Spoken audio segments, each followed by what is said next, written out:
વિદ્યાર્થી મિત્રો કેમ છો? મજામાં? આપ સૌનું બાયોલોજીની દુનિયામાં સ્વાગત કરું છું હું રાજેશ સર. મિત્રો આપ સૌ મજામાં હશો. હોપ યુ ઓલ આર વેલ. તો મિત્રો આપણે છેલ્લે પુષ્પ વિશે અને ફળ વિશે કમ્પ્લીટ કર્યું. આમ જોઈએ તો મૂળ, પ્રકાંડ, પર્ણ, પુષ્પ, ફળ અને ફળની અંદર અંડકના ફલનથી બનતી રચના એટલે કે બીજ એના વિશે આજે આપણે શીખવાનું છે. ઓકે, તો આ વનસ્પતિની અંદર આ બધા ભાગો છે, જેમાં શરૂઆતમાં આપણે જોઈએ તો મુખ્ય ભાગોમાં આવશે મૂળ, પ્રકાંડ, પર્ણ અને પછી એના પર થોડા સમયાંતરે ફૂલ આવે, પછી એની અંદર ફળ આવે અને એની અંદર બીજનો વિકાસ થાય. તો આ મહત્વના ભાગો જે છે એમાં આ બીજ વિશે આજે આપણે શીખીએ. તો આગળ વધીએ મિત્રો.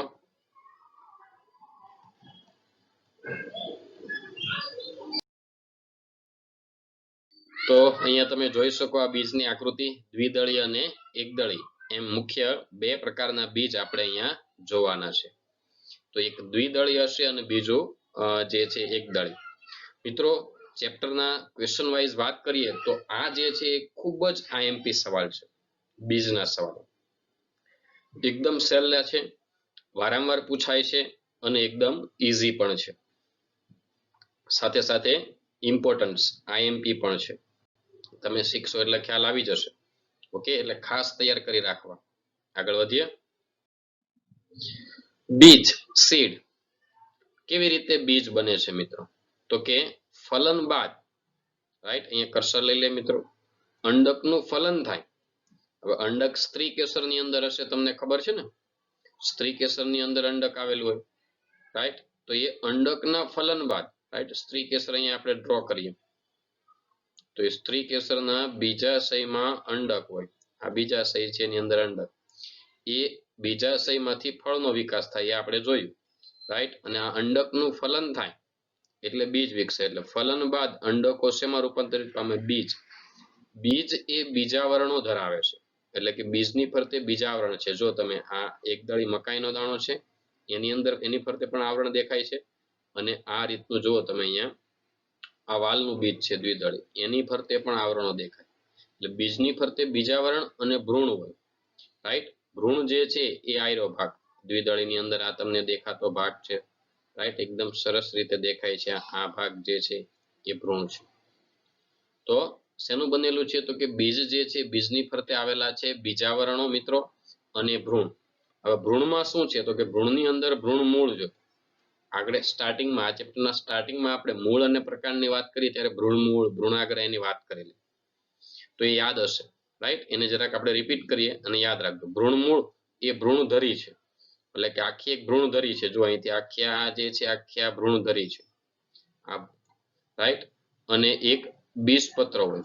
ઘઉંની અંદર વાત કરીએ એક દળીમાં એક બીજપત્ર હોય, અને જો દ્વિદળી હોય વટાણા, ચણા, તો એમાં બે બીજપત્રો. એટલે એક દળીમાં એક બીજપત્ર, દ્વિદળીમાં બે બીજપત્રો અને ભ્રૂણધરી હોય, રાઈટ. ભ્રૂણધરીમાં આ જે પર્ણ જેવો ભાગ છે આગળનો ભાગ એને કહેવાશે ભ્રૂણાગ્ર.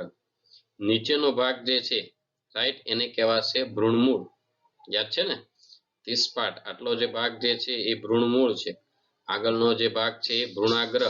આમાંથી પ્રકાંડનો વિકાસ થાય, રાઈટ, અને આ ભાગમાંથી મૂળનો વિકાસ થાય. આવું આપણે અગાઉ જોઈ ગયા છે મૂળ અને પ્રકાંડનો. તો બીજની ફરતે બીજાવરણો આવેલા હોય, રાઈટ, અને એની અંદર ભ્રૂણ હોય. ભ્રૂણની અંદર ભ્રૂણધરી હોય, એમાં એક છેડે ભ્રૂણમૂળ અને બીજા છેડે ભ્રૂણાગ્ર હોય, રાઈટ. એક દળી હોય તો એક બીજપત્ર, જેમ કે ઘઉં અને મકાઈ, અને દ્વિદળી હોય તો બે બીજપત્ર. આગળ વધીએ. દ્વિદળી બીજની રચના આપણે જોઈએ, રાઈટ. ખાસ અગત્યની છે દ્વિદળી બીજ, અથવા એને અભ્રૂણપોષી બીજ પણ કહેવાય મિત્રો, યાદ રાખજો. દ્વિદળી બીજ અથવા શું કહેવામાં આવે? અભ્રૂણપોષી બીજ. યાદ રાખજો, નોંધી રાખજો, એન્ડમાં પણ આવશે, અત્યારે કહું છું. દ્વિદળી બીજ અથવા શું કહેવાશે? અભ્રૂણપોષી. તો બીજનું સૌથી બહારનું અને બીજને ઢાંકતું આવરણ એટલે બીજાવરણ છે. અને બીજાવરણમાં બે સ્તરો હોય, એક બહારનું અને એક અંદરનું. અહીંયા ડાયાગ્રામેટિક સ્કેચ જે છે બીજી આકૃતિ એમાં જુઓ તમે, રાઈટ. તો બીજાવરણ, તો બીજની વાત કરીએ તો પહેલા સૌથી વાત કરીએ તો આપણે મિત્રો પહેલા બીજાવરણ. બીજાવરણ એટલે બીજની ફરતે આવેલું આવરણ, બીજને ઢાંકતું આવરણ. કેટલા આવરણો છે? બે. એમાં બહારનું હોય તો બાહ્ય બીજાવરણ એને કહેવાય ટેસ્ટા. ઇંગ્લિશ નામ યાદ રાખજો દોસ્તો. બહારનું હોય તો બાહ્ય બીજાવરણ ટેસ્ટા અને અંદરનું હોય તો અંતઃ બીજાવરણ. અંતઃ બીજાવરણને કહેવાશે ટેગમેન. એટલે બીજની ફરતે કેટલા આવરણો મિત્રો? બીજની ફરતે કેટલા આવરણો? બીજાવરણો 2. બહારનું હોય તો બાહ્ય બીજાવરણ, અંદરનું હોય તો અંતઃ બીજાવરણ. અહીંયા સ્કેચ વાળી ડાયાગ્રામમાં જુઓ તમને 2 આવરણ દેખાય છે. એક બાહ્ય આવરણ છે અને બીજું અંતઃ. બાહ્ય બીજાવરણને ટેસ્ટા અને અંતઃ બીજાવરણને કહેવાય છે ટેગમેન. રાઈટ? એટલે ઇંગ્લિશ નામ અહીંયા યાદ રાખજો ભૂલતા. ઓકે દોસ્તો, તો ઇંગ્લિશ નામ અહીંયા યાદ રાખવાના છે. બાહ્ય બીજાવરણ એટલે ટેસ્ટા, અંતઃ બીજાવરણ એટલે ટેગમેન. હવે આગળનો મુદ્દો, નાભી અથવા બીજ કેન્દ્ર એ બીજાવરણ ઉપર આવેલું ડાઘ અથવા ચાઠા જેવો ભાગ છે. આયરો ભાગ હાઇલમ અથવા હાઇલમ જે લખ્યો છે, રાઈટ? આખું બીજ બંધ હોય ત્યારે બીજ જે છે આપણે જોઈએ વટાણા ફોલીએ છીએ કે વાલ કે કોઈ પણ બીજ આપણે ફોલીએ તો એ બીજ જે છે એ દિવાલ બીજાશયની દિવાલ સાથે જોડાયેલું હોય, ફળની દિવાલ સાથે જોડાયેલું હોય. છૂટું અંદર રખડતું બીજ ન હોય. જ્યારે આપણે વટાણા ફોલીએ છીએ તો વટાણાનો દાણો એની બીજાશયની દિવાલ સાથે, ફળની દિવાલ સાથે જોઈન્ટ હોય છે, રાઈટ? એમ અહીંયા વાલમાં પણ એવું હોય છે કે જ્યારે આપણે ખોલીએ છીએ, રાઈટ, ત્યારે એ જે છે એ ફળની દિવાલ સાથે જોડાયેલું એક ડાઘ અથવા ચાઠા જેવો ભાગ છે. એને કહેવામાં આવે નાભી અથવા બીજ કેન્દ્ર, જે વિકાસ પામતા બીજનું ફળ સાથેનું જોડાણ દર્શાવે છે. રાઈટ? તો અહીં એક બીજો મુદ્દો ક્લિયર થઈ ગયો. નાભી. નાભી અથવા બીજ કેન્દ્ર કોને કહેવાય મિત્રો? કૂતરું મગજમાં નાભી અથવા બીજ કેન્દ્ર તો કે બીજાવરણ ઉપર એક ડાઘા અથવા ચાઠા જેવી રચના છે. એ રચના શું દર્શાવે છે? તો કે બીજ જે છે એ ફળની સાથે શું દર્શાવે છે? જોડાયેલું હોય છે. રાઈટ? પછી નાભીની ઉપરની બાજુ નાના છિદ્ર જેવી રચના આવેલી હોય એને કહેવાય બીજ છિદ્ર કહે છે. રાઈટ? એટલે બીજો ભાગ છે એ માઇક્રોપાઇલ લખ્યું છે. તો એ જે ડાઘા અથવા ચાઠાનો ભાગ જે છે, રાઈટ, એના ઉપરના ભાગમાં, રાઈટ, બીજ જે છે એના સેજ આગળની તરફ એટલે કે ઉપરના ભાગમાં જે છે એક છિદ્ર આવે છે અને બીજ છિદ્ર કહેવાય. બીજ છિદ્રનું કામ શું? પાણી અને હવાની અવર જવર થાય. જ્યારે આપણે બીજ પલાળીએ છીએ એટલે બીજ ઉગી નીકળે. જમીનમાં વાવીએ તો જમીનમાં પણ આપણે પાણી આપીએ છીએ બીજને, જમીનમાં નાખીને. તો એ પાણી પ્રવેશે ક્યાંથી? બીજને જરૂરી ઓક્સિજન ક્યાંથી મળે કે જેથી બીજાંકુરણ થાય? તો એ બીજ છિદ્ર દ્વારા પાણી અને જરૂરી ઓક્સિજન વાળા દ્રવ્યો એના દ્વારા બીજને મળે છે. સમજ્યા? તો આ વાત થઈ. 3 બાબત અહીંયા આવી. એક બીજાવરણ, પછી નાભી અથવા બીજ કેન્દ્ર અને બીજ છિદ્ર. આ મુદ્દા પરથી જ આખું યાદ રાખવાનું છે. ત્યાર પછી જે છે ભ્રૂણની વાત કરી. તો બીજાવરણની અંદર જોઈએ તો ભ્રૂણ હોય છે. એમાં ભ્રૂણધરી હોય અને 2 બીજપત્રો હોય. બીજાવરણની અંદર આવો તો 2 બીજપત્રો અહીંયા આકૃતિમાં તમે જોઈ શકો એમ 2 બીજપત્રો છે. પછી ભ્રૂણધરી, રાઈટ, આખી આ ભ્રૂણધરી છે. તમે અહીંયા મિત્રો જોઈ શકશો. ક્લિયર? આખી જે છે આ ભ્રૂણધરી છે. અહીંથી લઈને આખી આ ભ્રૂણધરી છે. એના એક છેડે ભ્રૂણાગ્ર, જે આ ભાગ છે તે જો અહીંયા પ્લુમ્યુલ લખ્યું ને, એક છેડો ભ્રૂણાગ્ર કહેવાય કે જેમાંથી પ્રકાંડનો વિકાસ થાય. અને આ રેડિકલ એનું ભ્રૂણમૂળ છે. જે નામ અહીંયા ગુજરાતી કહું છું એ તમે આકૃતિ દોરો અને તમારી નોટબુકમાં લખતા રહેજો. એક છેડો ભ્રૂણાગ્ર પ્લુમ્યુલ, બીજો છેડો ભ્રૂણમૂળ, પછી એપિકોટાઇલ એટલે ઉપરાક્ષ અને હાઇપોકોટાઇલ એટલે અધરાક્ષ. ફરીથી નામ બોલું છું મિત્રો, નોંધી રાખજો. રાઈટ? તમે આવા નામ તમને શબ્દો જોવા મળશે એટલે નવું ન લાગે એટલા માટે. રાઈટ? ઇંગ્લિશ નામ છે એટલે હું ગુજરાતી એનું બોલું છું.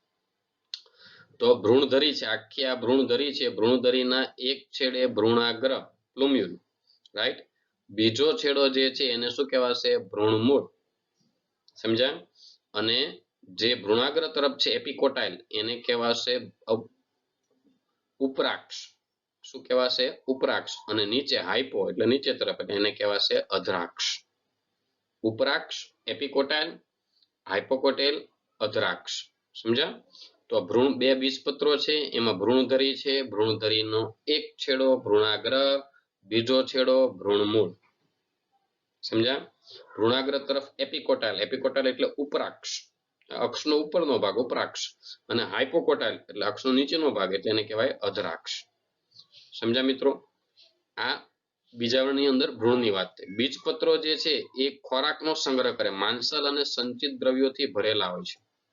બીજપત્રો જોઈએ આપણે, વાલનું બીજ અહીંયા દોરેલું છે, વાલ દરેકે જોયેલા છે, 2 બીજપત્ર. તમારા ઘરે જો વાલ હોય તો એને પલાળી દેજો આજે રાતે, અને સવારે જોશો એટલે તમે એને એની પરથી બીજાવરણ પણ નીકળશે, અને ખોલશો એટલે અંદર સેમ આવી ભ્રૂણધરી જોવા મળશે દોસ્તો. એક્ઝેક્ટ આવી, કોઈ ચેન્જ નહીં. આકૃતિમાં જેવી દોરી એવી ભ્રૂણધરી તમે એક્ઝેક્ટલી જોઈ શકશો વાલના બીજમાં. ઘરે આટલું કામ કરજો, વાલના બીજને પલાળી દેજો એટલે રિયલમાં તમે જોઈ શકશો ભ્રૂણધરી. રાઈટ? તો એ બીજપત્રો જે છે એનું કામ શું છે, તો કે સંચિત ખોરાક જે છે એનો સંગ્રહ કરે છે, એટલે માંસલ અને દળદાર હોય છે. રાઈટ? હવે ભ્રૂણધરીની વાત આવી છે, ઓલરેડી આપણે વાત કરી. ભ્રૂણધરીના એક છેડે ભ્રૂણમૂળ છે અથવા એને આદિમૂળ કહેવાય, અને બીજે છેડે ભ્રૂણાગ્ર અથવા પ્રાંકુર અથવા એનું બીજું નામ આપણે કીધેલું આદિસ્કંદ હોય છે. બરાબર? હવે આ દ્વિદળી બીજ જે છે એમાં શું થાય, તો કે ભ્રૂણપોષ વપરાઈ જાય છે. જ્યારે બીજ વિકસતું હોય ત્યારે ભ્રૂણપોષ વપરાઈ જાય છે. હવે મિત્રો આ ભ્રૂણપોષ શું છે, તો કે શબ્દને સમજશો એટલે સમજાય. ભ્રૂણપોષ, ભ્રૂણને પોષણ આપતી રચના. સમજ્યા દોસ્તો? ભ્રૂણપોષ એટલે શું થયું? ભ્રૂણને પોષણ આપતી રચના. ભ્રૂણને પોષણ આપતી રચના જ્યારે બીજ બનતું હોય, ભ્રૂણ વિકસતું હોય એ દરમિયાન વપરાઈ જાય, એટલે અલગથી ભ્રૂણપોષનું કોઈ અસ્તિત્વ ન રહે. એટલા માટે દ્વિદળી બીજ જે છે એને અભ્રૂણપોષી બીજ કહેવાય છે. શું કહેવાય છે દોસ્તો? અભ્રૂણપોષી બીજ. કેમ અભ્રૂણપોષી બીજ કહેવાય, આવું પૂછાય છે. એનો જવાબ શું આવશે દોસ્તો?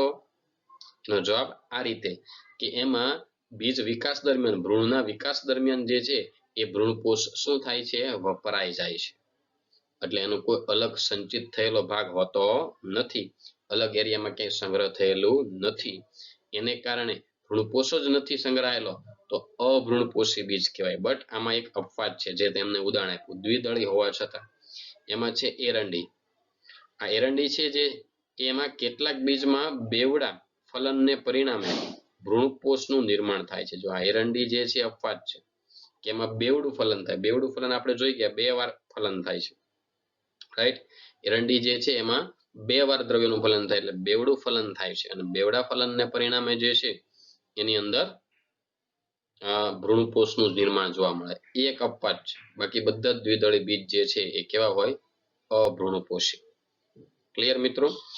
તો ફરીથી બધા મુદ્દા યાદ અપાઈ દો. પહેલું હતું બીજાવરણ, બીજની ફરતે આવેલા આવરણ, એમાં 2. એક બહારનું એને બાહ્ય બીજાવરણ કહેવાય, એક અંદરનું એને અંતઃબીજાવરણ કહેવાય. બાહ્ય બીજાવરણ ટેસ્ટા, અંતઃબીજાવરણ ટેગમેન.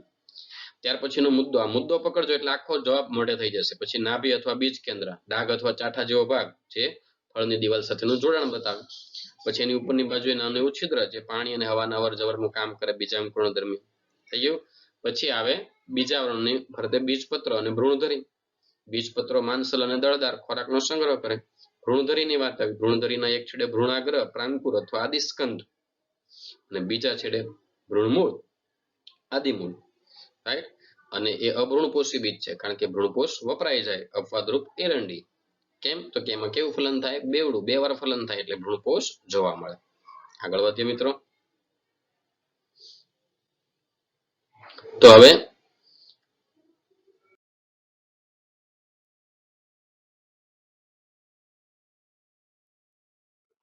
આગળની વાત કરીએ મિત્રો, તો અહીંયા ખોરાક સંગ્રહક પેશી છે. ભ્રૂણપોષની વાત કરી કે ભ્રૂણપોષ એ ખોરાક સંગ્રહી પેશી છે, ભ્રૂણને પોષણ આપતી રચના.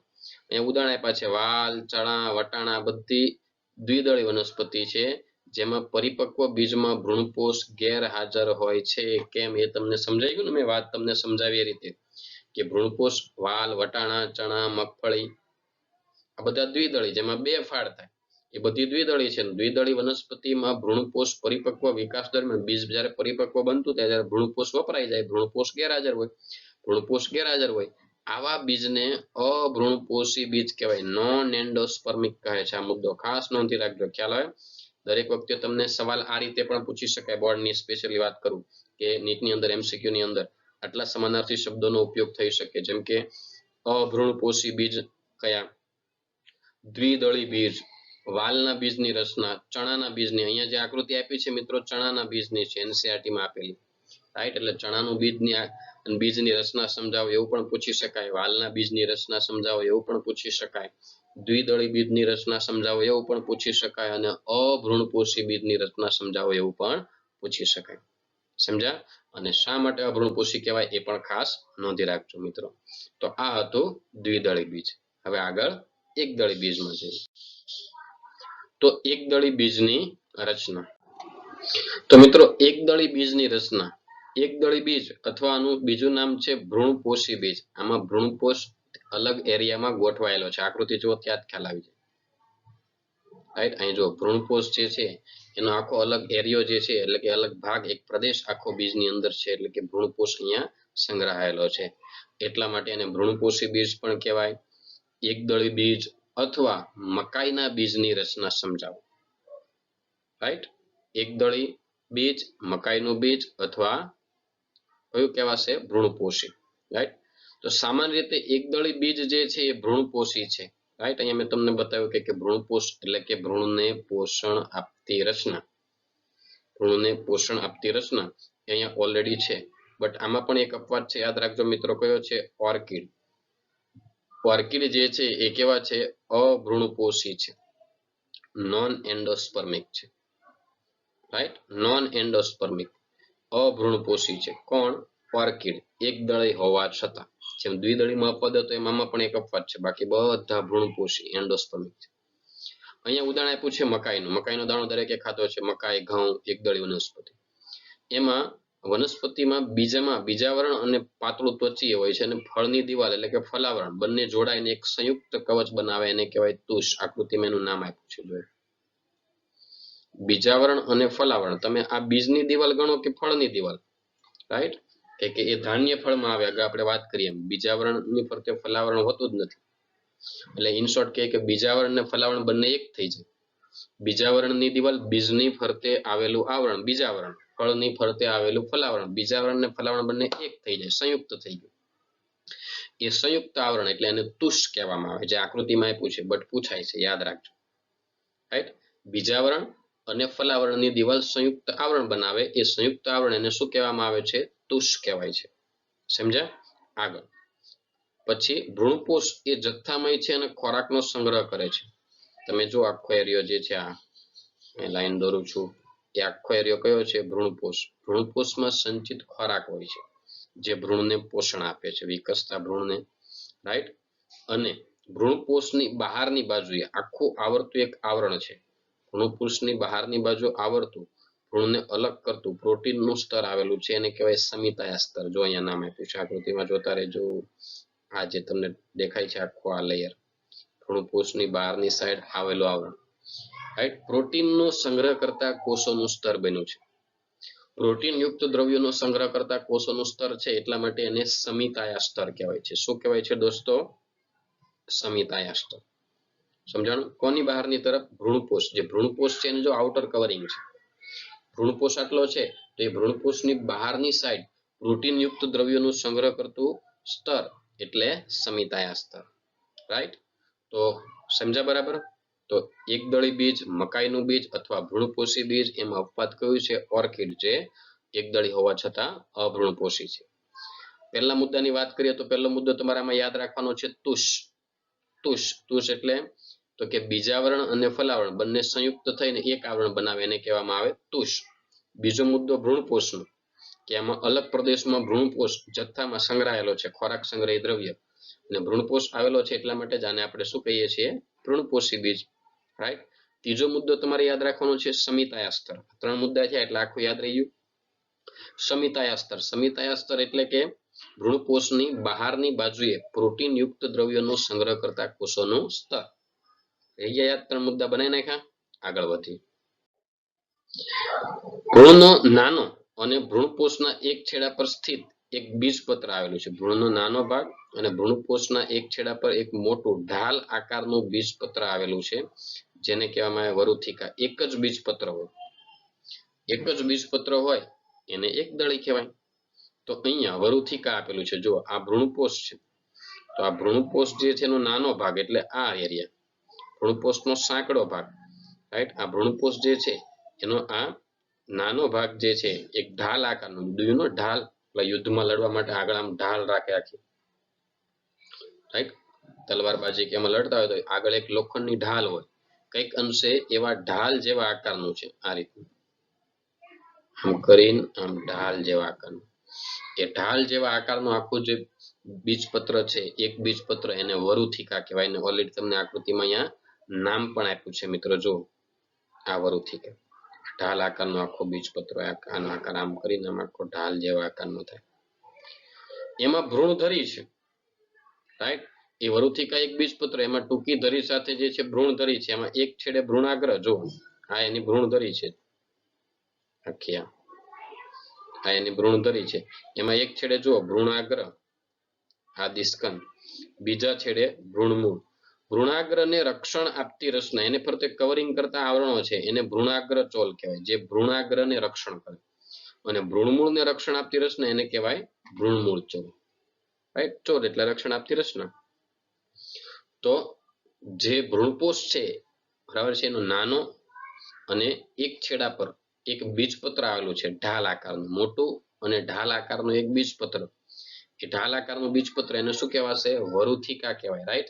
એ વરુથિકાના એક છેડે ટૂંકી ધરી છે, એનો એક છેડો ભ્રૂણાગ્ર, બીજો છેડો ભ્રૂણમૂળ. ભ્રૂણાગ્રને રક્ષણ કરતી રચના, એની ફરતે જો કવરિંગ છે ભ્રૂણાગ્રની ફરતે, આકૃતિ જો. તો ભ્રૂણાગ્રને રક્ષણ આપતી રચના ભ્રૂણાગ્ર ચોલ, ભ્રૂણમૂળને કવરિંગ કરતી રચના ભ્રૂણમૂળ ચોલ, રાઈટ. તો આમાં તમારે યાદ રાખવાનું છે વરુથિકા, ભ્રૂણાગ્ર, ભ્રૂણમૂળ અને ભ્રૂણાગ્ર ચોલ અને ભ્રૂણમૂળ ચોલ. That's over. છે ને ઈઝી, એટલે ખાસ યાદ રાખજો. અને આને ભ્રૂણપોષી બીજ કહેવાય, કારણ કે ખોરાકનો સંગ્રહ, સંચિત ક્રમાંકનો સંગ્રહ કરે છે, એ વપરાઈ જતો નથી, અલગ પ્રદેશ આપ્યો છે, એટલે એને ભ્રૂણપોષી અથવા એન્ડોસ્પર્મિક બીજ કહેવામાં આવે છે. ક્લિયર મિત્રો? તો હવે આગળ વધીએ આપણે. ઓકે દોસ્તો, તો હવે આગળ વધીએ. હા, જો અહીંયા તફાવત લીધો છે, આ તફાવત મિત્રો ખરેખર તમારે બનાવવાનો, એટલે પહેલું કામ આનો સ્ક્રીનશોટ લઈ લેજો, જાતે આ તૈયાર કરવાનો છે. હું અહીંયા ઝડપથી રિપીટ કરું છું, રાઈટ. તફાવત જે છે તમારે જાતે તૈયાર કરવાનો છે. અભ્રૂણપોષી બીજ એટલે કયું આવશે? દ્વિદળી. અને ભ્રૂણપોષી એટલે એકદળી. તફાવત પણ પૂછાય. તો દ્વિદળી હોય તો બે બીજપત્ર હોય, એકદળી હોય તો એક બીજપત્ર. હવે જુઓ, આમાં સમિતાસ્તર હતું, દ્વિદળીમાં નહીં, ગેરહાજર. આમાં હાજર. આમાં અધરાક્ષ ઉપરાક્ષના વિસ્તારો સ્પષ્ટ છે, આમાં એવા વિસ્તારો જોવા મળતા નથી, રાઈટ. વરુથિકાનો ભાગ નથી દ્વિદળીમાં, તો એકદળીમાં છે. અહીંયા સંયુક્ત કવચ તુષ નથી દ્વિદળીમાં, તો અહીંયા તુષ છે. અહીંયા ભ્રૂણપોષ સ્થાયી નથી હોતો, વપરાઈ જાય છે, રાઈટ. તો અહીંયા ભ્રૂણપોષ હોય છે, એટલે એને ભ્રૂણપોષી બીજ કહેવાય. દ્વિદળીના ઉદાહરણ વાલ, વટાણા, ચણા, મગ, મગફળી. અહીંયા મકાઈ, દિવેલા, ઘઉં, ઓર્કિડ, રાઈટ. તો આની સ્ક્રીનશોટ લઈ લેજો અને જાતે નોટબુકમાં તફાવત બનાવજો. ક્લિયર? અને ખાસ ઉતારેજો, એટલે એને બંનેનો ડિફરન્સ પણ સમજાઈ જાય અને બંને બીજ પણ આવડી જાય. આગળ વધીએ મિત્રો. હવે આજે જે છે આપણે આ કુળ વિશેનું થોડુંક વર્ણન છે, રાઈટ. એ કુળ વિશેનું વર્ણન માટે કેટલીક સંજ્ઞાઓ તમને આવડવી જોઈએ. એ સંજ્ઞાઓની આજે આપણે ચર્ચા કરવાના છે, રાઈટ. કે કોઈ વનસ્પતિ છે, એ વનસ્પતિનું આખું મારે થિયરિકલ વર્ણન કરવું હોય, રાઈટ, એના કુળનું, તો એ થિયરિકલ વર્ણન માટેની કંઈક સિસ્ટમ બનાવી છે, કંઈક પદ્ધતિ બનાવી છે મિત્રો. એ થિયરિકલ વર્ણન કરવું છે મારે આખું, તો એ થિયરિકલ વર્ણન માટે સચોટ વર્ણન, એક્ઝેક્ટ સાચું, એ વર્ણન કરવા માટેની કેટલીક જે છે સંજ્ઞાઓ, કેટલીક રીત બનાવી છે. એ રીત શું છે એ આપણે જોઈએ. એટલે લાક્ષણિક સપુષ્પી વનસ્પતિ જે છે એનું અર્ધ પ્રવિધીય વર્ણન છે, એની આપણે વાત કરીએ મિત્રો. તો જો સપુષ્પી વનસ્પતિનું વર્ણન કરવામાં એના બાહ્યાકાર લક્ષણોનો ઉપયોગ કરવામાં આવે, મતલબ બહારથી કેવું દેખાય, સંક્ષિપ્ત, સરળ અને વૈજ્ઞાનિક ભાષામાં અને ચોક્કસ ક્રમમાં પ્રસ્તુત થવું જોઈએ. જો એનું વર્ણન જે છે મોટા મોટા થોથા નથી બનાવવાના, આવડા ચોપડા, સિમ્પલ 1 થી 2 પેજમાં આખી વનસ્પતિનું સચોટ વર્ણન આવે, ચોક્કસ ક્રમમાં. ક્રમ બહુ મહત્વનો છે. ક્રમ આવશે, હું ત્યારે તમને વાત કરીશ કુળની અંદર. પહેલું એની ઓળખ આપવાની, પછી વાનસ્પતિક લક્ષણો, પછી પુષ્પીય લક્ષણો, પછી પુષ્પસૂત્ર, પછી એની આર્થિક અગત્ય. આખો એક ક્રમ છે, એ ક્રમમાં જ એનું વર્ણન કરવું પડે. શરૂઆતનું વર્ણન જે છે મૂળ પ્રકાંડપર્ણ, એ વાનસ્પતિક લક્ષણો થયા, જો, રાઈટ. ત્યારબાદ પુષ્પીય લક્ષણો, એની અંદર પુષ્પ વિન્યાસ આવી જાય, કેવી રીતે આવ્યો, પુષ્પીય ભાગોનું વર્ણન આવી જાય.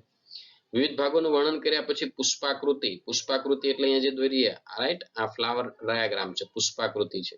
આ નીચે જે છે આપ્યું એનું પુષ્પસૂત્ર છે, રાઈટ, કે પુષ્પની અંદર દલપત્ર, વજ્રચક્ર બધા કેવી રીતે ગોઠવાયેલા છે, એ ગોઠવણી દર્શાવતું આ સૂત્ર, એટલે પુષ્પસૂત્ર, એના પરથી બને પુષ્પાકૃતિ, રાઈટ.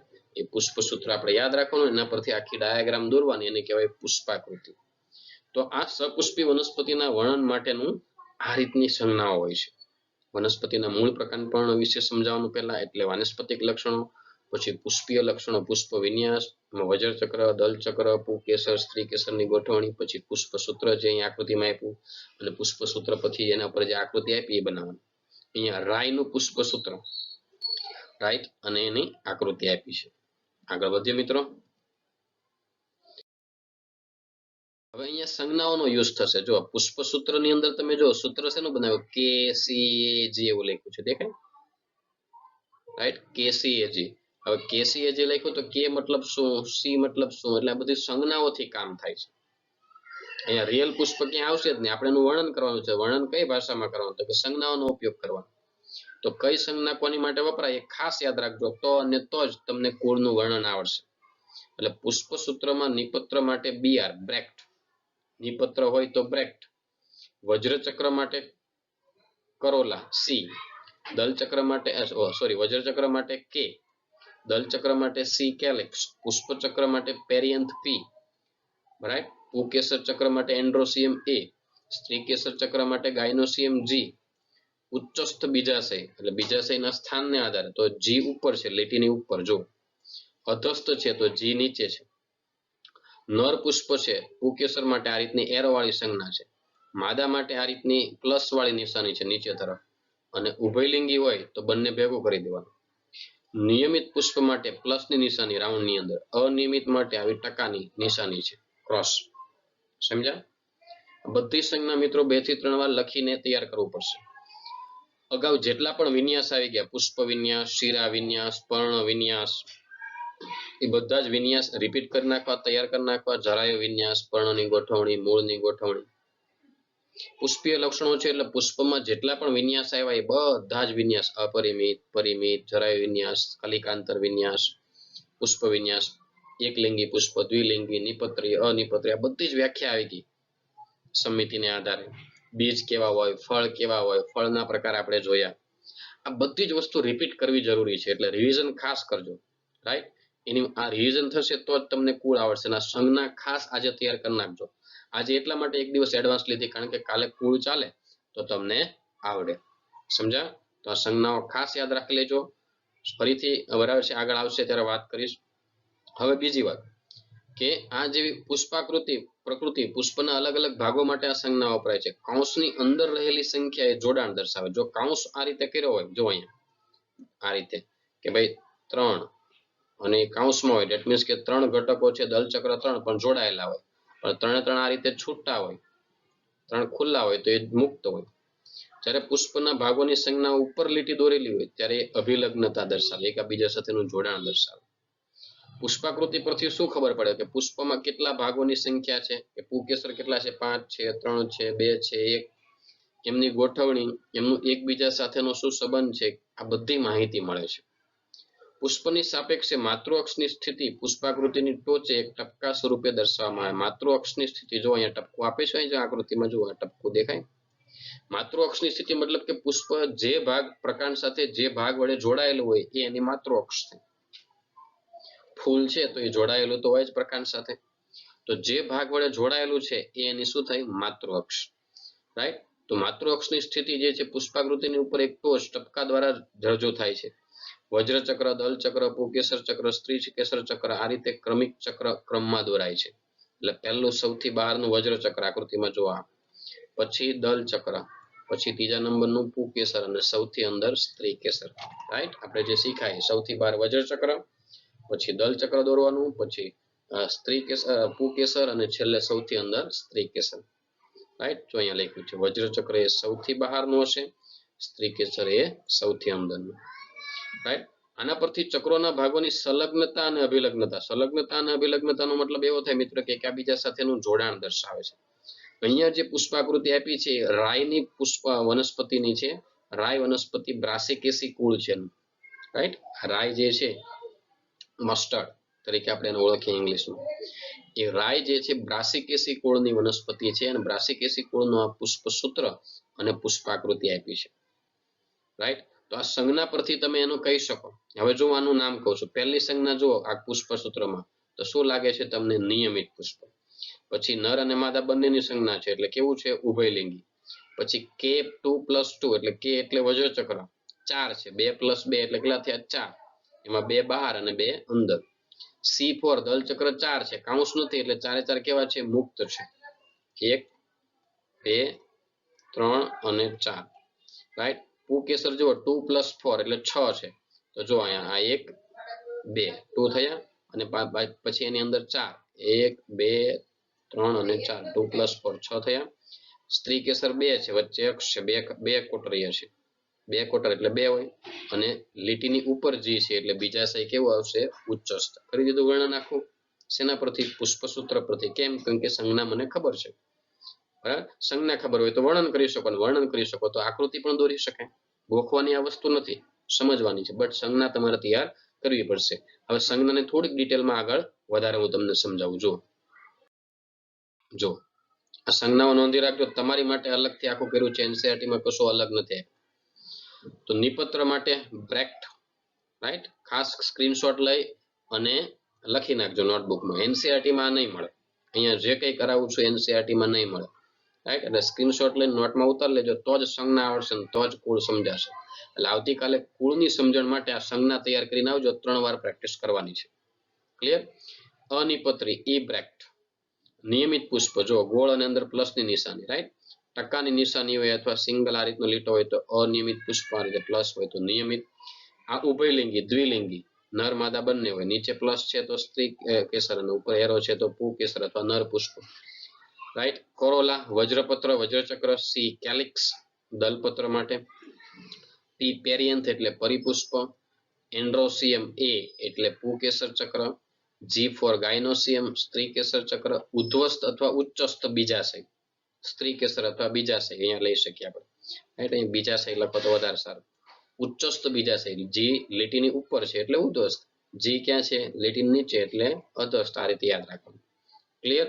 હવે કેટલા છે, કેવી રીતે કેવું, એ હવે આની પછીની સ્લાઇડમાં, એટલે સ્ક્રીનશોટ લેતા જજો કહું છું એ પ્રમાણે અને નોટ ડાઉન કરજો તો યાદ રહે અને નોટમાં ઉતારી શકો. જો હવે બધી સંજ્ઞાઓ આપણે જોઈએ. જો કાઉન્સ હોય, રાઈટ, આ રીતે પેલા છૂટા હોય 1 2 3 4, ધેટ મીન્સ કે હું કહું કે 3 તો વજ્રપત્ર મુક્ત થઈ, રાઈટ. અહીંયા જો K4 વજ્રપત્ર, K4 જો અહીંયા કાઉન્સ નથી તો 4 મુક્ત વજ્રપત્ર. ક્લિયર? આ બોક્સમાં જો બાજુ. હવે K4 પણ કાઉન્સમાં 4 છે, ધેટ મીન્સ 4 કેવા થયા, યુક્ત. યુક્ત એટલે જોડાયેલા, એટલે કાઉન્સ હોય તો જુઓ, કાઉન્સ હોય તો યુક્ત જોડાયેલા હોય. જો કાઉન્સની બહાર કાઉન્સમાં ન હોય તો એ મુક્ત હોય. પછી ઉપર આડી લાઈન સી અને એ વચ્ચે લાડી લાઈન એટલે C4 દલપત્ર કેલિક્સ. A4 પુકેસર, તો પુકેસર દલપત્ર સાથે જોડાયેલું છે તો પુકેસર અને દલપત્રનું જોડાણ એટલે આ રીતનો એરો આપેલો છે તેને કહેવાય દલ લગ્ન પુકેસર. શું કહેવામાં આવે મિત્રો? દલ લગ્ન. દલપત્ર સાથે પુકેસરનું જોડાણ. સેમ એ જ રીતે જો પી અને એ છે, P4 પેરિયન્થ પરિપુષ્પ અને એ પુકેસર, તો પરિપુષ્પ સાથે પુકેસર જોડાણું છે, પરિપુષ્પ લગ્ન થયું.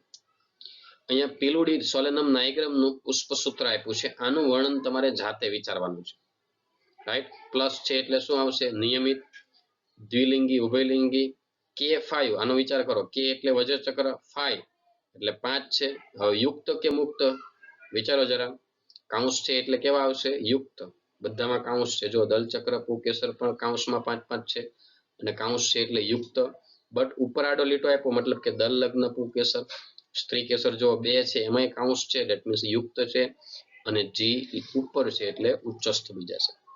સેમ રીતે દલચક્ર માટે C4 મતલબ કાઉન્સ નથી એટલે 4 મુક્ત દલપત્ર, કાઉન્સ છે એટલે 4 યુક્ત દલપત્ર.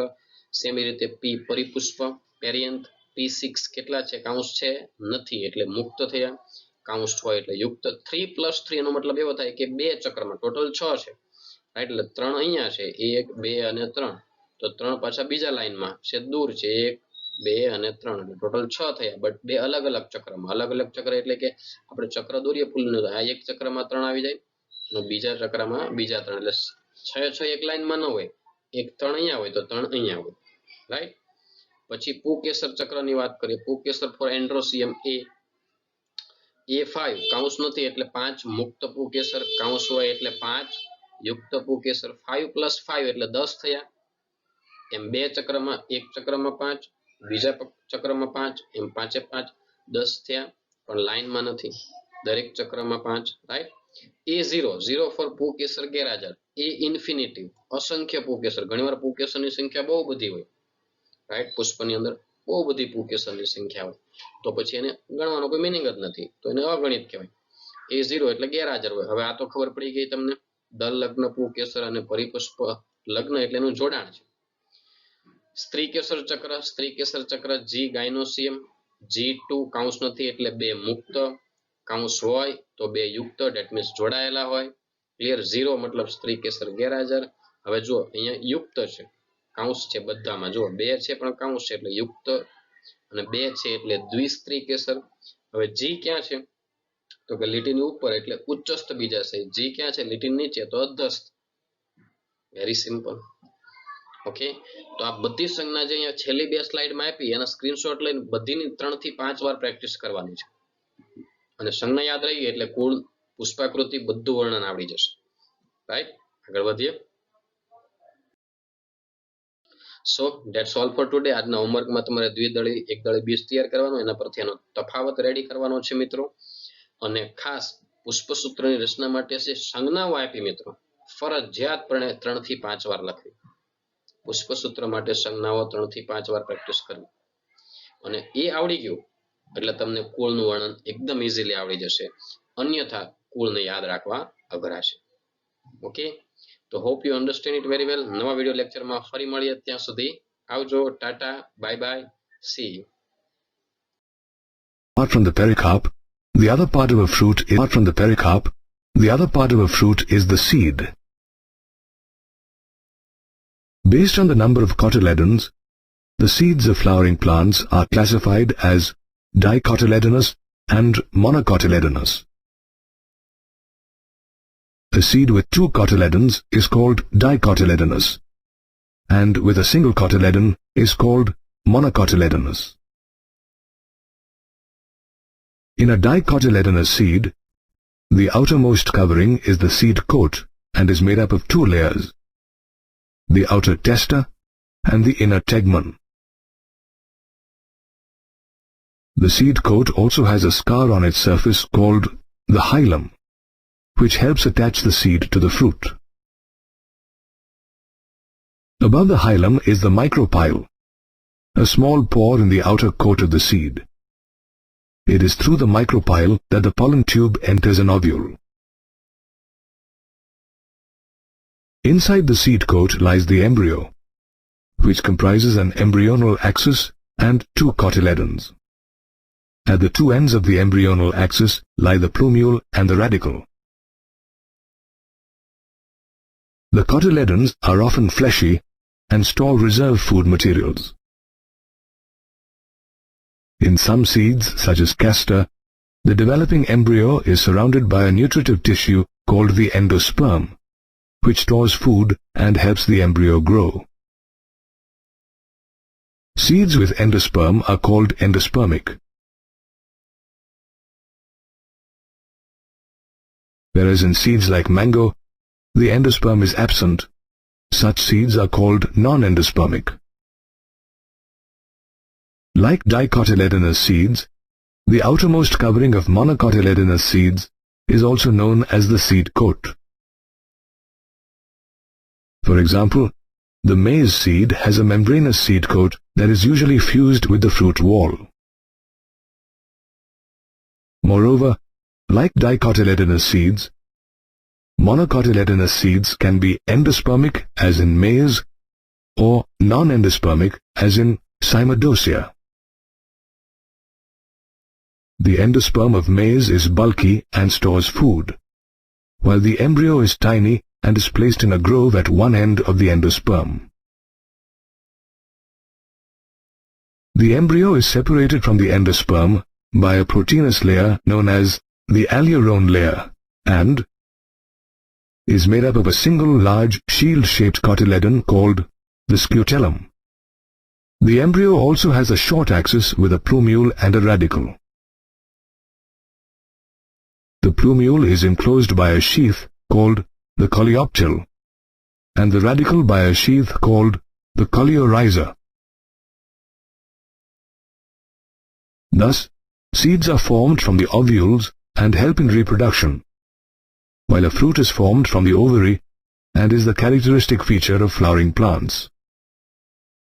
Technical descriptions of plants are very useful in the study of floral morphology and help taxonomists in the easy identification and classification of plants.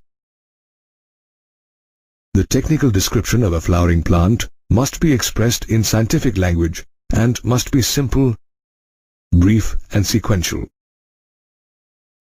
The description starts with the vegetative characters of the plant, such as the type of roots, stem, and leaves. This is followed by a description of its floral characters and flowering parts, such as sepals, petals, stamens, and carpels. The description of vegetative and floral characters is followed by a floral formula and floral diagram, which represent the floral description in condensed form. The floral formula is represented by a set of symbols and provides information about a flower such as its symmetry, sex, calyx, corolla, perianth, androecium, gynoecium, bracts, bracteoles, staminodes, pistolodes, and the number of sepals, petals, stamens, and carpels. The formula also explains cohesion and adhesion within parts of whorls and in between the whorls with the help of symbols.